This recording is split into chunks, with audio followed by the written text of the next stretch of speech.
దేవునికి మహిమ కలుగుగాక. హల్లెలూయా. మంచిది చేయవలసిన మీ అందరికీ మన ప్రభువైన యేసుక్రీస్తు నామములో వందనాలు. దూరాన సమీపాన ఉంటున్న వారితో నా హృదయపూర్వక వందనాలు. యూట్యూబ్లో చూస్తున్న వారితో కూడా నా హృదయపూర్వక వందనాలు. మంచిది, కొద్ది నిమిషాలు ఈ యొక్క వాక్యాన్ని ధ్యానం చేసుకుంటున్నాం. ఇది 38వ దినము, 2026 సంవత్సరము, ఏప్రిల్ 2వ తారీఖు. ఈరోజు గురువారం. ఈరోజు చివరి దినం. ఇది ఈ మండల కాలపు దినంలో చివరిది. రేపు గుడ్ ఫ్రైడే, మంచి శుక్రవారం. ఈ రాత్రులతో ఈ కోడికి ముగిస్తూ ఉంటుంది. అయినప్పటికీ ప్రభు ఇంకా మాటలు మనం ధ్యానం చేసుకుందాం. వాక్య భాగం చూస్తుంటే మార్కు సువార్త 14వ అధ్యాయము చూద్దాము. మార్కు సువార్త 14వ అధ్యాయము 22వ వచనం చదువుకుంటే ఈ వాక్యం ఉంది. వారు భోజనము చేయుచుండగా ఆయన ఒక రొట్టెను పట్టుకొని ఆశీర్వదించి విరిచి వారికి ఇచ్చి, మీరు తీసుకొనండి, ఇది నా శరీరము. పిమ్మట ఆయన గిన్నె పట్టుకొని కృతజ్ఞతాస్తుతులు చెల్లించి దానిని వారికి ఇచ్చెను.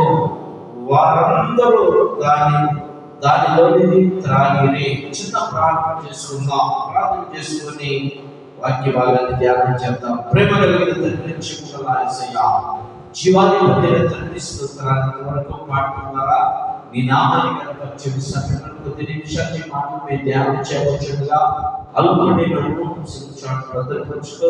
నా నోరుని పూర్వగా వాడుకోమని ఇచ్చిన వారందరితో మాట్లాడమని, దూరాన్ని సమీపంగా వారితో, యూట్యూబ్ చూస్తూ ఉంటున్న వారితో కూడా మాట్లాడమని యేసునామములో అడిగి వేడుకుంటున్నాం తండ్రి, ఆమేన్. మంచిది. మరొకసారి మాట్లాడమని చూసుకోగలిగితే, వారు భోజనం చేయుచుండగా ఆయన ఒక రొట్టెను పట్టుకొని ఆశీర్వదించి విరిచి వారికి ఇచ్చి, మీరు తీసుకొని ఇది నా శరీరం అని.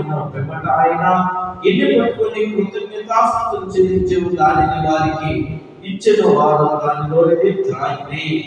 చూడండి, యేసుక్రీస్తు ప్రభు అప్పగింపబడుతున్నటువంటి రాత్రి అనగా ఈ రోజు రాత్రి అనగా రేపు సిలువ వేసే దినం అన్నమాట.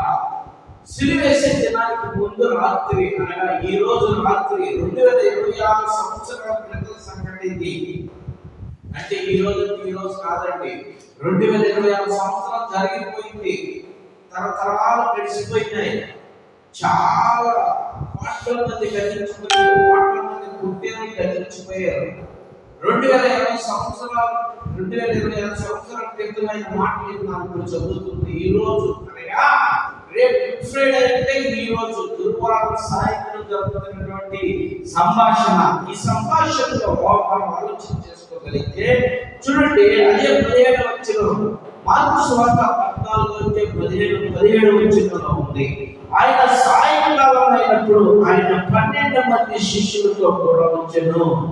వారు కూర్చుండి భోజనం చేయుచుండగా యేసు, మీలో ఒకడు అనగా నాతో భుజించుచున్నవాడు నన్ను అప్పగించినని నిశ్చయముగా మీతో చెప్పుచున్నానని వారితో చెప్పగా, వారు దుఃఖపడి నేనా అని ఒకరి తర్వాత ఒకడు ఆయనను అడిగి సాగిరి.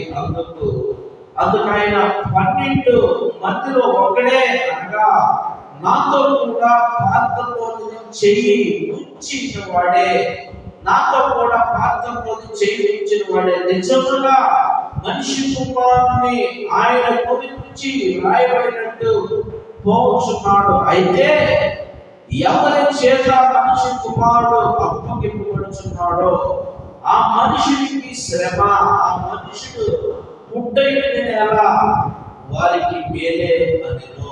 చూడండి, సాయంకాలం అయినప్పుడు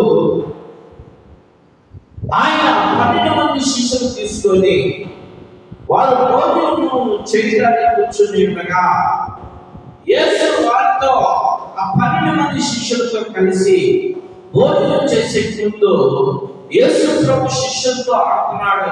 ఏమంటున్నాడు తెలుసా? మీలో ఒకడు నన్ను పట్టించబోతున్నాడు, మీలో నన్ను ఒకడు అప్పగింపబోతూ ఉన్నాడు అని ఆ 12 మంది శిష్యులతో అంటే, ఆ 12 మంది శిష్యులు ఏం చేశారు తెలుసా? కలవరం చెందారు, కలవరం పడ్డారు, కలవరం పడిపోయారు. మీలో నన్ను ఒకడు అప్పగింపబోతున్నాడు అనే మాట అనగానే ఆ 12 మంది శిష్యులు ఏమైపోయారు? కలవరం పడ్డారు. కలవరం పడటం అంటే నేనా నేనా నేనా నేనా అని ఆయనేమో 12 మందికి చెప్పేసాడు. కానీ వాళ్ళు అడుగుతున్నటువంటి వాడు, బోధకుడా నేనా, బోధకుడా నేనా, బోధకుడా నేనా అని ఒకరి తర్వాత ఒకరు ఆయన్ని అడుగుతూనే ఉన్నారు.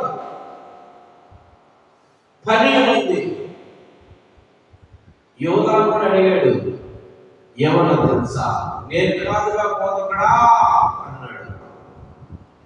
ఎక్కడా అన్నాడు, నేను కాదుగా బోధకుడా అని.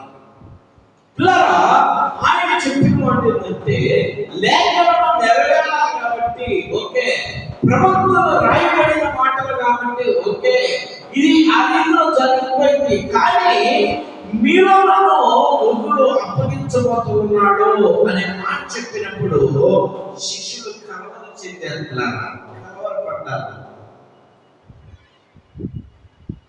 కలవరం చెందుతూ ఉన్నారు. 14 యోహాను సువార్త 14వ అధ్యాయంలో ఉంది. వీళ్ళు యేసు ప్రభు చెప్పినటువంటి మాటకి వీళ్ళు కలవరం చెందారు. యేసు ప్రభు చెప్పి ఈ శిష్యులతో యేసు ప్రభు చెప్పిన మాట ఏంటి తెలుసా? మనిషి కుమారుడు ప్రధాన యాజకులకు పెద్దలకు అప్పగింపబడతాడు. వాళ్ళు మనిషి కుమారుని పట్టుకుంటారు, హింసిస్తారు, మరణించే వరకు మరణానికి పాత్రగా చేస్తారు, మనిషి కుమారుని చంపబడతారు, మనిషి కుమారుడు చనిపోతాడు, తిరిగి లేస్తాడు అని చెప్పినప్పుడు వాళ్ళు ఏమయ్యారు తెలుసా? కలవరం చెందారు.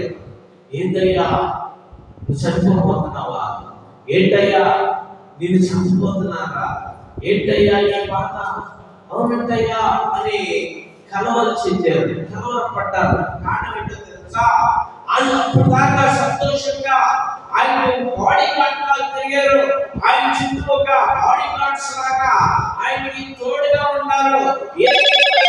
వాళ్ళని అడిగి ఏది కావాలన్నా వారే ఆయనకి అనుగ్రహించే విధంగా వాళ్ళు అంత చక్కగా ఒక సెక్యూరిటీగా ఉన్నటువంటి పరిస్థితిలో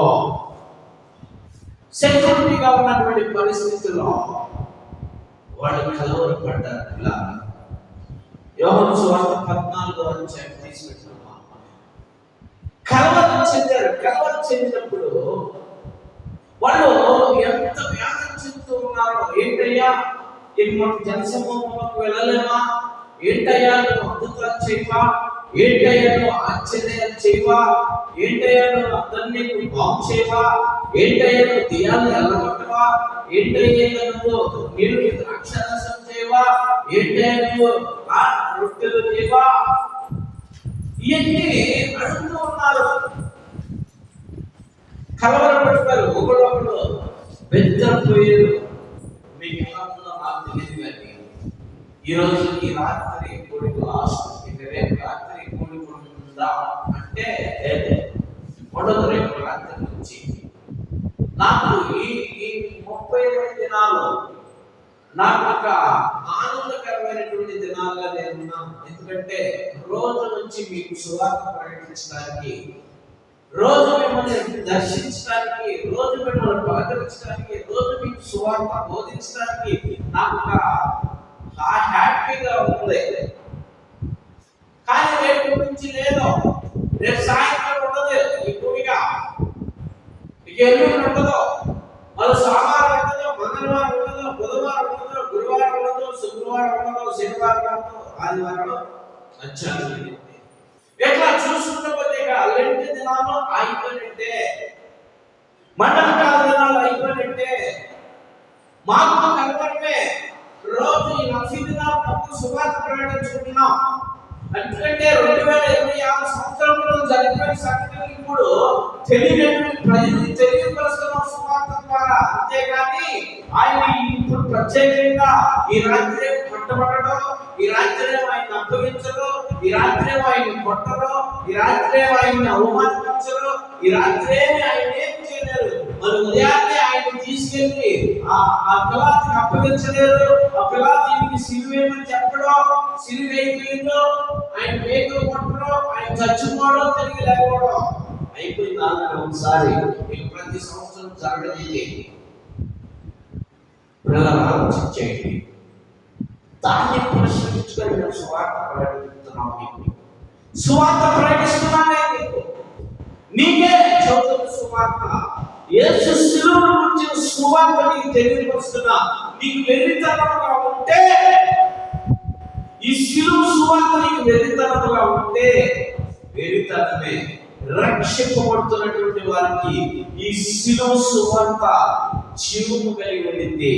నశించబోతున్నటువంటి నీకు ఈ రక్షణ సువార్త, ఈ శిలువ గురించిన సువార్త నీకు వెర్రితనంగా ఉండొచ్చు, కానీ రక్షింపబడుతున్నటువంటి వారికి ఈ శిలువ సువార్త జీవము కలిగి ఉండింది.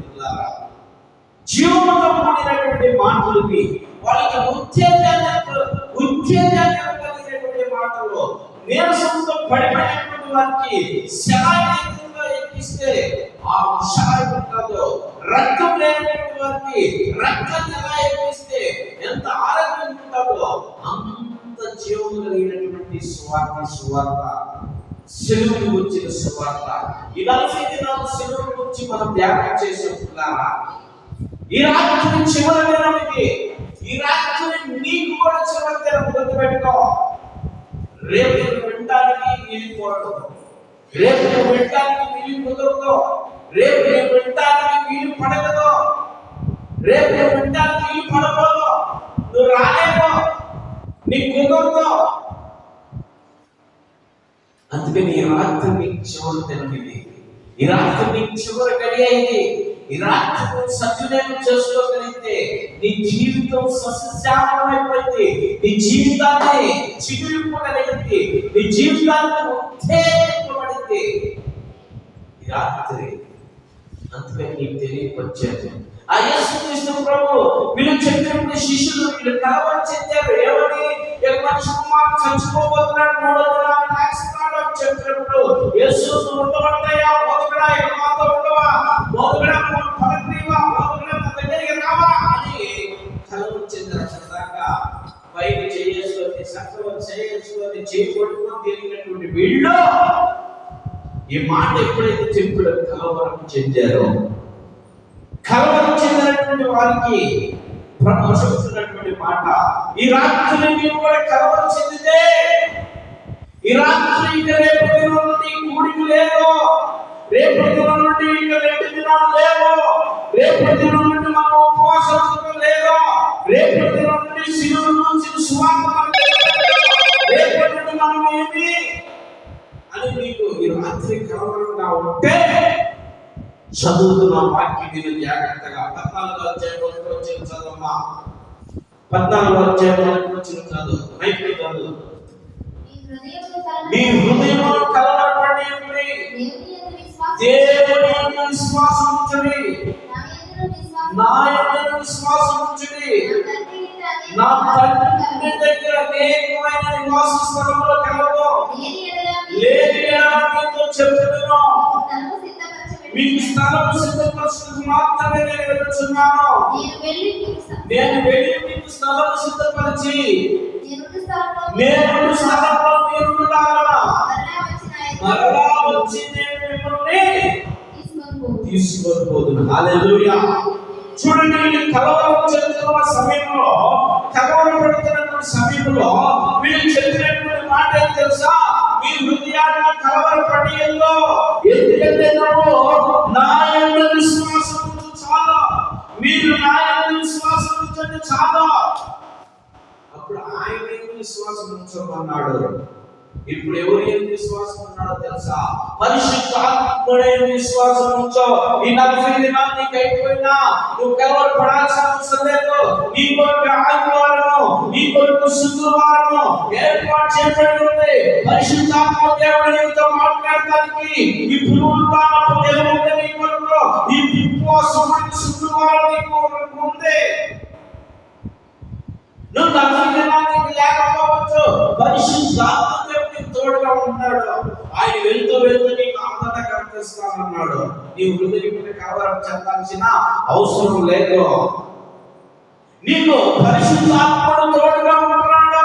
నీ హృదయాన్ని కలవరం పట్టకుండా, నీ హృదయాన్ని బాధలో ఉండనీయకుండా, నీ హృదయాన్ని మోసకరంగా ఉండనీయకుండా పరిశుద్ధాత్మ తండ్రి నిన్ను దయచేస్తూ ఉన్నాడు. నీ హృదయం ఎలా ఉంది? మోసకరంగా ఉన్నదా లేక మేలుకరంగా ఉన్నదా?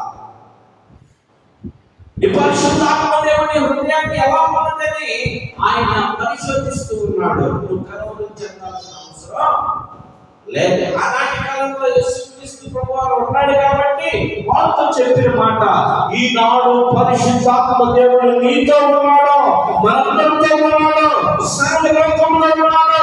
సర్వాధికారమైన దేవుడు, సర్వ సృష్టికి కారణమైన దేవుడు పరిశుద్ధాత్మ దేవుడే. ఈ మధ్య నీ మధ్య నా మధ్య, నీ హృదయంలో నా హృదయంలో, నీ హృదయంలో నా హృదయంలో ఆయన అందరి హృదయాల్లో ఉన్నాడు. మన హృదయం కలవరం చెందాల్సిన అవసరం లేదు. గొప్ప దేవుడు ఆయన. నీ కొరకు ప్రాణం పెట్టిన దేవుడు, నీ కొరకు తిరిగి లేచినటువంటి దేవుడు. హల్లెలూయా. ఇప్పుడు సబ్జెక్ట్ చదవమా. మార్కు సువార్త 14వ అధ్యాయం, మార్కు సువార్త 14వ అధ్యాయం 17వ వచనం చదువుకున్నాం. మార్కు సువార్త 14వ అధ్యాయం 17వ వచనం చదువు. సాయంకాలం అయినప్పుడు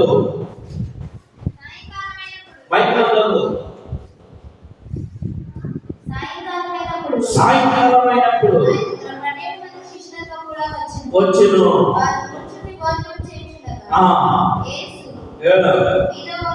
మీలో ఒకడు అనగా నాతో భుజించున్నవాడు నన్ను అప్పగించు విషయంలో నిశ్చయముగా మీతో చెప్పుచున్నానని వారితో చెప్పగా వారు దుఃఖపడి నేనా అని ఒకడు తర్వాత ఒకడు ఆయన అడుగు సాగిరే. చూడు, వారు దుఃఖపడ్డారంట, కలవరం పడ్డారు, దుఃఖపడ్డారు. నేనా ప్రభువా, నేనా ప్రభువా, నేనా బోధకుడా, నేనా యేసు, నేనా అంటే ఒకడు తర్వాత ఒకడు అడుగుతున్నారంట.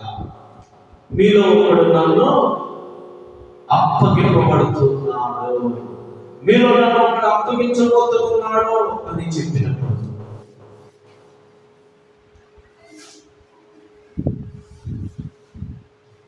మీలో నన్ను ఒకడు అప్పగించబోతున్నాడు. 2026 సంవత్సరాల క్రితం 12 మంది శిష్యులు ఒక్కడే అప్పగించింది, 11 మంది అప్పగించాల. ఆయన 12 మంది శిష్యుల్లో ఒక్కడే అప్పగించింది, 11 మంది అప్పగించాల. ఈరోజు ఒక దేవాలయంలో ఉన్నటువంటి శిష్యులు,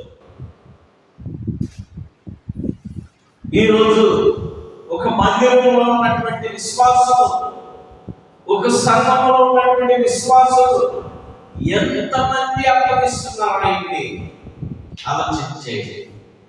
నేను పలుమార్లు అప్పగిస్తూ ఉన్నాను, మీరు ఎన్నిసార్లు అప్పగిస్తూ ఉన్నాను? పలుమార్లు అప్పగిస్తూ ఉన్నాను నేను, మీరు ఎన్నిసార్లు అప్పగిస్తూ ఉన్నాను? మనమందరం ఆయన్ని దినంలో పలుమార్లు మనం అప్పగిస్తూనే ఉన్నాం. కారణం ఏంటి తెలుసా? అపవాది ఏర్పాటు చేసినటువంటి లోకంలో ఉన్నటువంటి మూడే మూడు: నేత్రాశ, శరీరాశ, జీవపడము.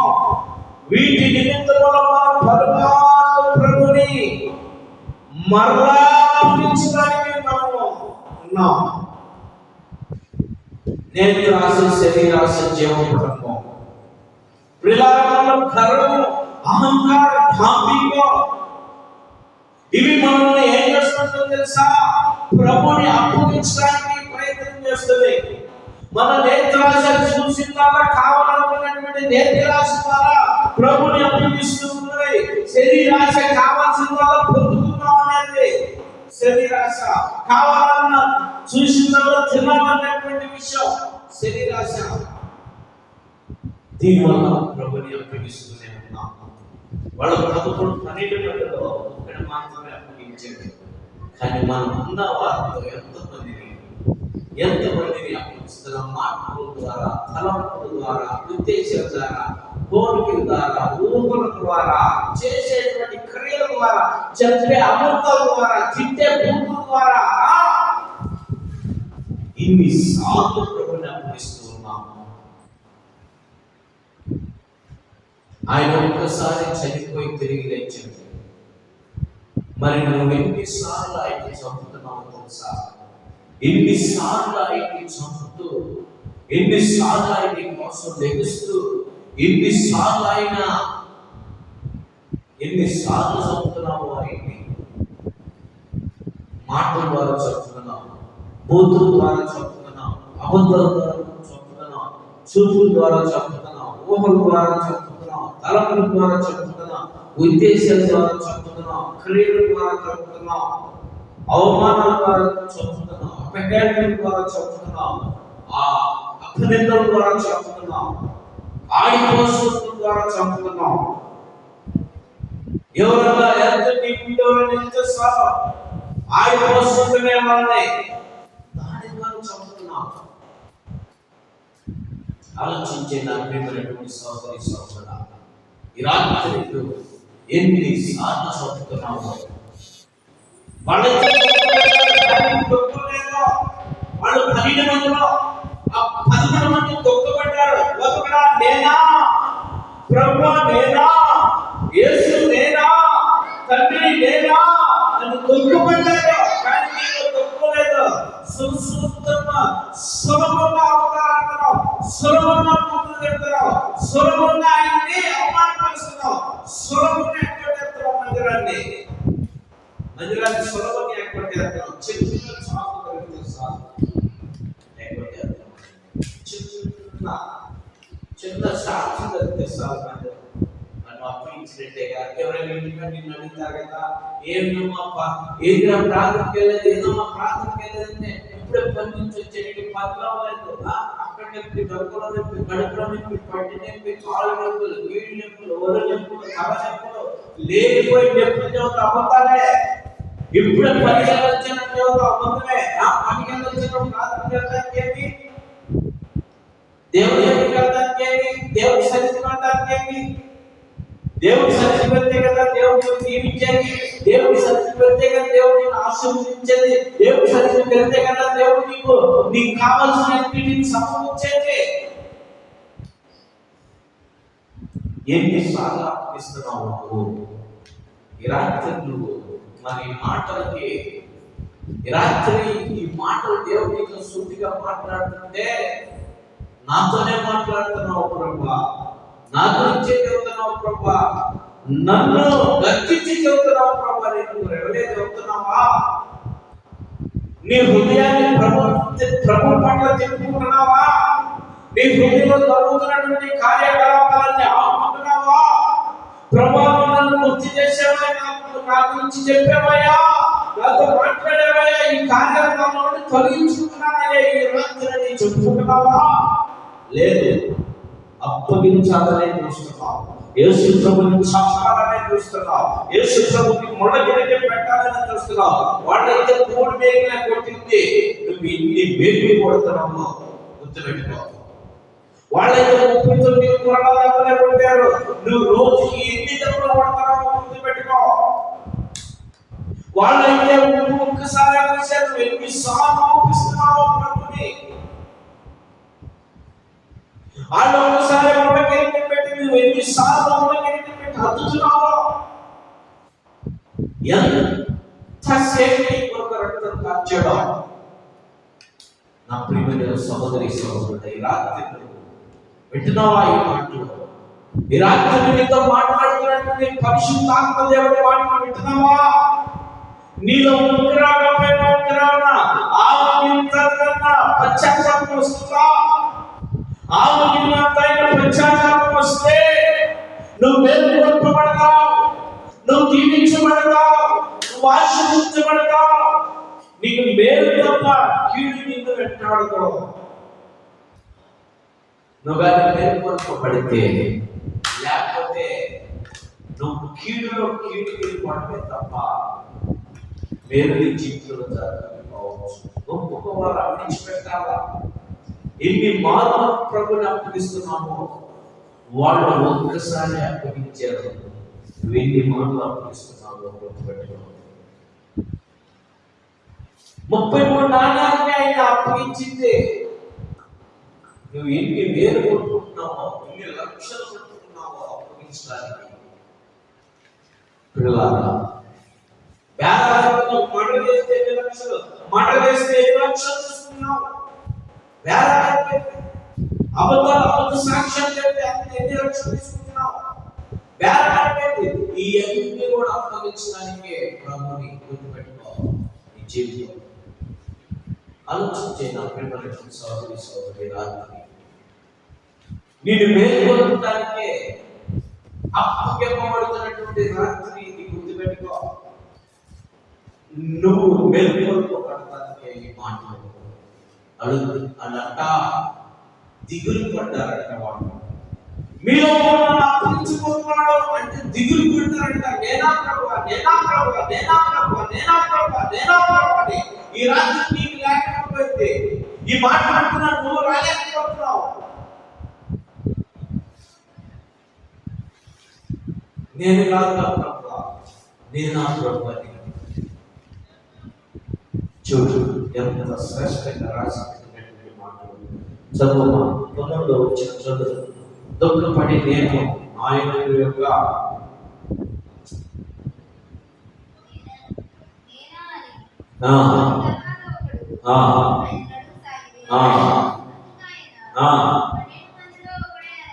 పన్నెండు మందులు ఒకడే అంటూ ముందే చెప్పాడు తెలుసా? 12 మంది మీలో అన్నాడు. మీలో అంటే అందరూ అనుకున్నారు అని. ఇప్పుడు ఏమన్నాడో తెలుసా? మీలో ఒకడే అనగా చదువు నాతో కూడా పాత్రలో చెయ్యి ముంచిన వాడే. గుర్తుపెట్టుకో, ఆదివారం బల్లారాధనలో పాత్రలో చెయ్యి వేస్తున్నటువంటి వాడే. ఆ ఆదివారం బల్లారాధనలో పాత్రలో చెయ్యి వేసినటువంటి ఆమె. గుర్తుపెట్టుకో, అప్పగిస్తూ ఉంది. బయట కాదు, అప్పగిస్తుంది. దేవుని మందిరానికి వచ్చినటువంటి వారే, దేవుని మందిరంలో పాల్గొన్నటువంటి వారే, దేవుని యొక్క రక్తం శరీరం పుచ్చుకున్నటువంటి వారే అప్పగిస్తూ ఉంది. మరి నువ్వు దేవుని రక్తంలో కడగబడి మారు మనసు పొంది నీ జీవితాన్ని మార్చుకున్నాను, నా జీవితం మార్చుకున్నాను ప్రభు అన్నావు, నా బ్రతుకులు మార్చుకున్నాను ప్రభు అన్నావు, నా ఉద్దేశాలు మార్చుకున్నాను ప్రభు అన్నావు, నా తప్పులని క్షమించు ప్రభు అన్నావు. అన్ని అది నువ్వు మరలా కూడా ఆయన్ని అప్పగించడానికి నువ్వు ఆయన ఆదివారం వస్తే మొదటి ఆదివారం వస్తే బల్లారాధనలో చేస్తున్నావు, బలలో చేస్తున్నావు, ఆయన శరీరాన్ని పుచ్చుకుంటున్నావు, ఆయన రక్తాన్ని పుచ్చుకున్నావు, కానీ దేవుని మందిరాన్ని ఎక్కడుతున్నావు. అది అప్పగించడం కదా. ఈరోజు ప్రాంతంకి ఏంటంటే పక్కన వాళ్ళంటే బయట వాళ్ళంటే పరిస్థితి ఏంటి అంటే దేవుని కంటే ఎక్కువైంది నువ్వు చేసే పనులు, దేవుని సన్నిధి కంటే ఎక్కువైంది నువ్వు చేసే పనులు, దేవుని సన్నిధి కంటే ఎక్కువైంది నీ వ్యాపారం, దేవుని సన్నిధి కంటే ఎక్కువైంది నీ ఉద్యోగం, దేవుని సన్నిధి కంటే ఎక్కువైంది నీ యొక్క చదువులు, నీ ప్రయాణాలు, దేవుని సన్నిధి కంటే ఎక్కువయ్యా. తీర్మానం అయితే చేసుకున్నాం, ప్రభు ఇక నేను నువ్వు తప్ప నాకు ఎవరు లేరయ్యా, ఇక నేను బ్రతుకుంటే నీ సాక్షి బ్రతుకుంటే నీతోనే ఉంటా, బ్రతుకుంటే నువ్వే నాకు కావాలని తీర్మానం చేసుకున్నావు కదా. ఇప్పుడు నీకేమైంది?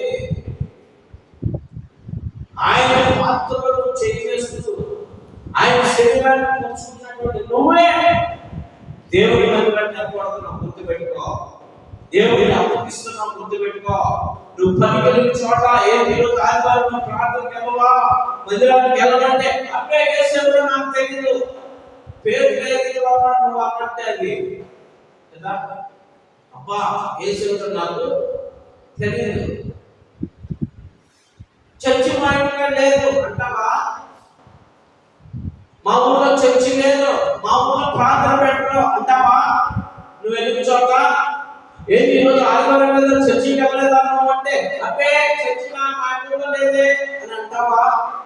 ఒకలంటే నేను చూడలేదు కదా, ఒకలంటే దేవుడు చూస్తున్నాడు. నువ్వు అప్పు ఇచ్చినట్టే గుర్తుపెట్టుకో, యూదా స్థానంలో ఉన్నట్టే గుర్తుపెట్టుకో కదా.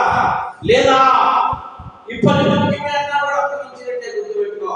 ఎందుకంటే 6 దినాలు కష్టపడి పని చేసుకో, ఉద్యోగం చేసుకో, వ్యాపారం చేసుకో, ఏదైనా చేసుకో, 7 దినం పరిశుద్ధ దినం, పునరుద్ధాన దినం, ఆ దినం ఖచ్చితంగా నువ్వు ఆయన సన్నిధిలో ఆయన ఆరాధించాల్సిందే, ఆయన కనపరచాల్సిందే, ఆయన మహిమపరచాల్సిందే, ఆయన కొనియాడాల్సిందే. నిన్ను కొనియాడటానికే నిన్ను ఆయన కలుగు చేసుకున్నటువంటి దేవుడు. నిన్ను పుట్టించి దేవుడు తెలుసా, నువ్వు ఆయన ఆరాధించడానికి మాత్రమే. రేపు నువ్వు చనిపోయిన తర్వాత, పరలోకానికి వెళ్ళిన తర్వాత నువ్వు ఆయన నిత్యమైన ఆరాధించలే తప్ప బయట సభలు పెట్టినట్టు నువ్వు పెట్టలేవు, బయట ముచ్చట్లు పెట్టినట్టు నువ్వు పెట్టలేవు. ఎవరు వచ్చి నీకు ముచ్చటాడటానికి ప్రేరేపించరు, ఎవరు వచ్చి నీకు పని చెప్పరు, ఎవరు వచ్చి నిన్ను ఊరికి ఆడికి ఏడికి తీసుకెళ్ళరు. నువ్వు ఉదయం నుంచి అక్కడ ఉదయం ఉందో రాత్రి ఉందో లేదు, పగలలేదు రాత్రి లేదు, నిత్యం ఒకేలా ఉండిందంట. ఆ నిత్యమైనటువంటి మహిమను ఆయన వదులు ఆయన ఆరాధించడమే గుర్తుపెట్టుకో. ఆ ట్రైనింగ్ నీకు ఇస్తుంటే, వారానికి ఒకసారి ఇస్తుంటే, నువ్వు వారానికి ఒకసారి కూడా తీసుకోలేకపోతే ట్రైనింగ్ మరి తీసేస్తే పరిస్థితి ఏంటి? నిన్నే తీసేస్తే పరిస్థితి, రిజిస్టర్లో నీ పేరు లేకపోతే పరిస్థితి ఏంటి? అర్థం చేసుకో నా ప్రియమైన సహోదరి సహోదరుడా. రాత్రి దేవుడికి తెలియజేస్తున్న మాట ఎవరంటే అప్పగిస్తుంది, నా పాత్రలో చెయ్యి వేసి దించినటువంటి వాడే మనకు అప్పగిస్తున్నాడు. ఇప్పుడు నువ్వు దేవుని మందిరానికి వెళ్ళలేదా అంటే ఏం చేస్తావు? సాకులు చెప్తావు. నీ సాకులు పాస్టర్ గారి దగ్గర సాకుయాము కానీ దేవుడి దగ్గర సాకు గుర్తుపెట్టుకో. నీ సాకులు నీ కుటుంబంలో సాకుయాము కానీ దేవుడి దగ్గర సాకు, నీ సాకు నీ యజమానుడి దగ్గర సాకుయామో దేవుడి దగ్గర సాకు గుర్తుపెట్టుకో. సాకులు చెబుతావేమో గుర్తుపెట్టుకో. అక్కడితో చేయవారు తెలియదు నాకు తెలియదు. సాకు చెప్పారు బుద్ధి కలిగిన బుద్ధి లేనటువంటి కన్యలు. సాకు చెప్పారు అక్కడిని చేయవారు తెలియదు నాకు తెలియదు. తలుపులు వేయబడ్డాయి. ఈ పరిస్థితి ఏంటి? సాకు చెప్పారు, ఆ వచ్చిందా రాజులేని సాకులతో మాట్లాడారు. నోవాహు కాకనే ఆ ప్రళయం రావాలే చిలుకలు పడుతుంటే గొడవలు పడుతుంటే ఓడ దగ్గరికి వెళ్ళి ఆ ఓడ దగ్గరికి వెళ్ళి బాబానే వచ్చావు, పెదనామానే వచ్చావు, తాతయానే వచ్చావు అని కేకలు పెడుతుంటే అంతకు చేయమన్నారు మీరు ఎవరో నాకు తెలియదు అన్నాడు. జల ప్రళయం వచ్చేసింది, ముంచి వేసింది, అందరూ చచ్చిపోయారు. సాకు చెప్తే ఆయన పాత్రలో చేసినటువంటి వాడే ఆయన అనిపిస్తున్నాడు. మరి నువ్వు కూడా ఆయన పాత్రలో చేసి ఎన్ని దినాలు అనిపించవాయిని, ఎన్ని క్షణాలు అనిపించవాయిని, ఎన్ని నిమిషాలు అనిపించవాయిని, ఎన్ని గంటలు అనిపించవాయిని, ఎన్ని రోజులు అనిపించవాయిని, ఎన్ని వారాలు అనిపించవాయిని, ఎన్ని నెలలు అనిపించవాయిని, ఎన్ని సంవత్సరాలు అనిపిస్తూనే ఉన్నావాయిని. మరి ఎప్పుడు నీ జీవితం మారేది? నీ బ్రతుకు మారేది ఎప్పుడు? నీ ఉద్దేశాలు మారేది ఎప్పుడు? నీ తలపులు మారేది ఎప్పుడు? నీ కోరికలు మారేది ఎప్పుడు? నీ ఊహాగానాలు మారేది ఎప్పుడు? ఈ రాత్రి నేను పిలిస్తే నీ పరిస్థితి ఏంటి?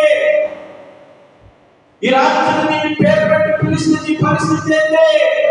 ఈ రాత్రి నేను పిలిస్తే నువ్వు ఎక్కడికి వెళ్ళిపోతావు? ఒకసారి మనసు చేసుకో. నీ గుడ్డి మీద చేసుకో, గుడ్డి మీద చేసుకొని అడుగు. ఒకసారి నా పరిస్థితి ఏంటి ప్రభువా ఈ రాత్రి అని అడుగు. ఆయన పాత్రలో చేసిన నువ్వే ఆయన ఈ రీతిలో అనిపిస్తూ ఉన్నావు. చదువు మాట మరొకసారి చదువు. నాతో కూడా పాత్రలో చేయి వేసి ఉంచిన వాడిన నిజముగా మనిషి కుమారుణ్ణి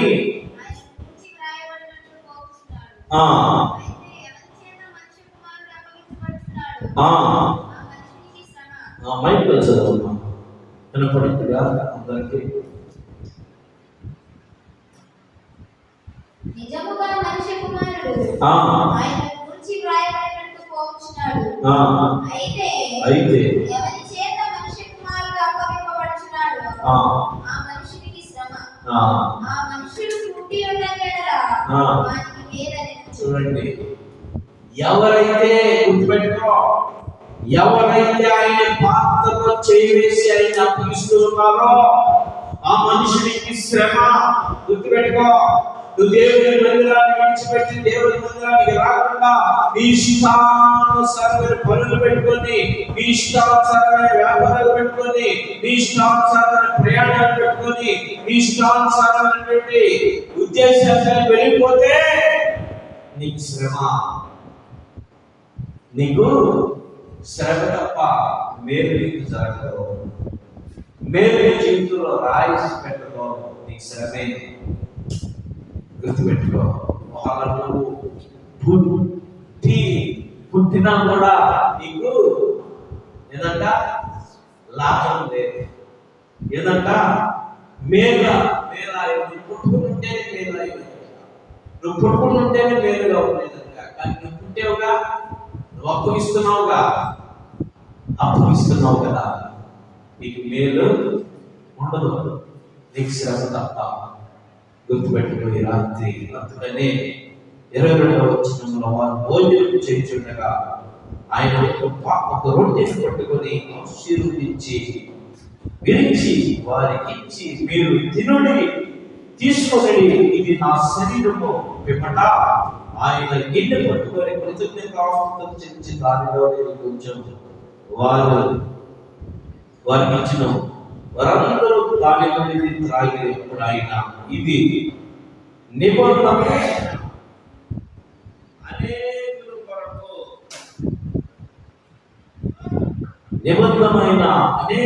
కొరకు చూడండి, అనేకుల కొరకు